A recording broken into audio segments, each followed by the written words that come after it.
আমরা যখন ছোট ছিলাম আমার পরিষ্কার মনে আছে, গরম নিয়ে মানে স্কুলে যখন পড়তাম, স্কুলে বলতেও ক্লাস 3, 4, 5-এ যখন পড়তাম, খুব সম্ভবত এত আমরা গরম নিয়ে কমপ্লেন করতাম না, এত গরম পড়তো না। আবার একইভাবে অনেক বছর আমাকে দেশের বাইরে থাকতে হয়েছে, বাট এর মধ্যে প্রায় যখন দেশের শীতের সময় কথা হতো, প্রায় দেখতাম আমাদের পরিচিত লোকজন, অলমোস্ট এখানে অনেকেই দলীয় লোকজন যারা আছেন আপনাদের সাথে প্রায় আমার জুমে মিটিং হতো, দেখতাম যে খুব যে গরম কাপড় সবাই পরে আছে তা না, অনেককেই শুনতাম শীত পড়েই নেই। ডিসেম্বর জানুয়ারি মাসেও বলতো শীত পড়ে নাই, অর্থাৎ জানুয়ারি মাসে প্রথম সপ্তাহে বা দ্বিতীয় সপ্তাহ দিকে বলতো যে মাঝে মাঝে একটু শীত পড়েছে, অর্থাৎ শীতও তেমন পড়ে না। পরিষ্কার আমার মনে আছে আমরা যখন স্কুলে পড়তাম, আমি যখন স্কুলে ছিলাম তখন 26শে মার্চের যেই স্কুলে প্রোগ্রাম হতো, স্বাভাবিক আপনারা নিশ্চয়ই অনেকেই করেছেন, 26শে মার্চ আসে স্কুলে একটা সাংস্কৃতিক অনুষ্ঠান হতো। আমার পরিষ্কার মনে আছে 26শে মার্চের প্রোগ্রামে যখন রিহার্সেল দিতাম স্কুলে, সেই সময় কিন্তু সোয়েটার পরে থাকতাম, শীত থাকতো। মানে আমার বয়সী যারা আছেন তাদের নিশ্চয়ই এরকম এখানে মনে আছে এরকম বিষয়টি। এখন এই যে দুটো ঘটনা বললাম, গরম এবং শীত, আমরা কিন্তু এই বিষয়টি নিয়ে আজকে এখানে বসেছি। অর্থাৎ আমাদের ক্লাইমেট কিন্তু, আবহাওয়া যেটাই বলি, ক্লাইমেট বলি, আবহাওয়া বলি, এগুলো কিন্তু চেঞ্জ হয়ে যাচ্ছে। আমি যখন এখানে আসলাম, এই অনুষ্ঠানে যোগ দিতে আসলাম, আসার পরে ভিত্তিপ্রস্তর স্থাপন করলাম।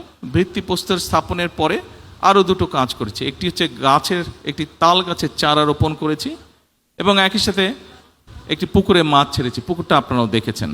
আর একই সাথে আরেকটি ছোট্ট অনুষ্ঠান হয়েছে, যে যেই এখানে স্থাপনা তৈরি হবে সেই স্থাপনা কেমনভাবে হবে, কী হবে, এখানে আর্কিটেক্ট সাহেব আছেন, উনিও বোঝালেন, এবং আবহাওয়ার সাথে সামঞ্জস্য রেখে এই বিল্ডিংটাকে ওনারা ডিজাইন করছেন।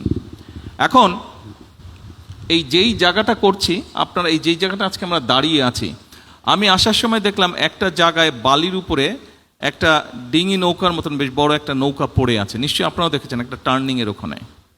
আচ্ছা, ওটা দেখে আমার ধারণা হলো, আমি ধারণা করতে পারি, এবং এলাকাটাকে ধারণা হলো খুব সম্ভবত 20-25 বছর আগে এখানে মাটি ছিল না, এখানে পানি ছিল এই জায়গায়। এই যে এখানে আমাদের গাজীপুরের মেয়র সাহেব এখানে, উনিও মাথা নাড়ছেন যে এখানে পানি ছিল, মনে হয় ছোটোবেলায় ওনারা এখানে সাঁতার টাতার কেটেছেন। এই যে রনিও বলছে এখানে নদী ছিল এখানে। তার মানে চিন্তা করুন, আপনারা চিন্তা করুন, আজকে আমরা যেখানে দাঁড়িয়েছি সেখানে পানি ছিল। এইখানে এর আশেপাশে যে যেগুলো মাটি ছিল নিশ্চয়ই অনেক গাছপালা ছিল, আজকে নিশ্চয়ই অনেক গাছপালা নেই। স্বাভাবিক, অনেক বাড়িঘর হয়েছে, যে জায়গাগুলোতে মাটিও ছিল, বাড়িঘর করতে হলে গাছপালা কাটতেই হবে। দুর্যোগ আসবে, প্রকৃতির দুর্যোগ, প্রাকৃতিক দুর্যোগ আমরা যেটাই যেভাবে বলি আসবে, আমরা সেটাকে কিন্তু বন্ধ করতে পারবো না, সেটাকে নিয়ন্ত্রণ করার ক্ষমতা আমাদের নেই। কিন্তু এই যে আমি কয়েকটা কথা বললাম, এখানে অনেক বেশ কয়েকটি কথা আছে। অর্থাৎ আজকে কেন এই জায়গাটা যেখানে পানি ছিল এখানে মাটি ভরতে হলো, এখানে অফিস আদালত হচ্ছে, স্কুল কলেজ হচ্ছে, হাসপাতাল হচ্ছে, বাসস্থান তৈরি হচ্ছে, অর্থাৎ আমাদের জনসংখ্যা বাড়ছে।